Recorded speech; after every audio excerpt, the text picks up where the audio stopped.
Welcome back, guys.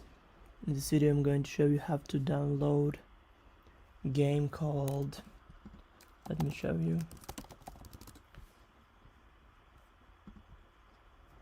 Project Moose. So first thing first, go to website itch.io. Then after that, in the search bar, typing Project Moose and go search right here. So now we'll find the game, so click on that, then click on download, and it's only 2050 megabytes.